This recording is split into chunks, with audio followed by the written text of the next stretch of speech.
yonent bi mu laata faatu presque këram tas na waaw parce que ci biir tëraayu feebaram la dégg ñuy xulo pour wut ku ko remplacer waaw te boobu mi ngi tëdd mu ni ndeke ñii 23 ans yi ma am di wax ak ñoom kenn dégguma ci mu ni parce que buñ ma déggoon du ma tëdd feebar ñuy xëccoo ku ma wuutu waaw waaye dafa am ñoo xam ni noonu la ñu mel waaw ba mu jógee itam dara taxu ko woon a jóg bu njëkk bi lu dul ñëw ci jàkkaam attirer seen attention wax ak ñoom mais mu wax leen wax bu leen metti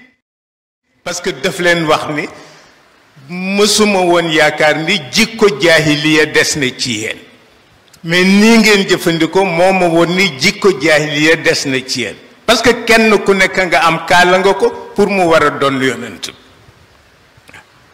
mag ñépp jooy ci biir jàkka ji ndax dañu tas yaakaaram waaw mais Cheikh El Hadj Malick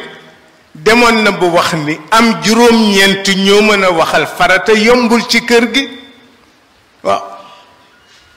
mu ni yombul ci kër gi boo ko amee jël ko Alaaji Mat Sise wax ma ni ma sa maam li mu nu woon ci biir néeg wanu ko kenn mu ni ma kurusu jalambaanam googu mu yore woon moom Cheikh El Hadj Malick kurusu eben la woon sëñ Babacar a ko jël ci moom mu nga ca tiroiru sëñ Cheikh Tidiane Sy ba waaw waaw kurusu eben jalambaan waaw Alaaji Mat Sise ni ma kurusam googu bari na ñu mu dal ci ñun ndax rek bañ ñu jël jikko ñi ci biti te Cheikh El Hadj Malick dafa waxoon ni heureusement ñu ni ko lu tax mu ni bi beneen yonent dul ñëw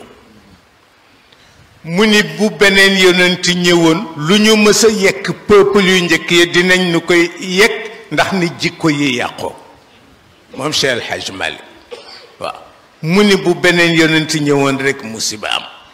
mais beneen yonent ñëwul waaye jàngale yonent bi mi ngi fi est-ce que intéressé na leen walla déet problème yëpp foofu la dellu waaw mais yooyu parce que ëllëg moom la ñuy laaj moom Cheikh El Hadj Malick ñi la dénkoon seen bopp foo jëm ak ñoom waaw parce que ñëw ci nit ni ko yow laa yaakaar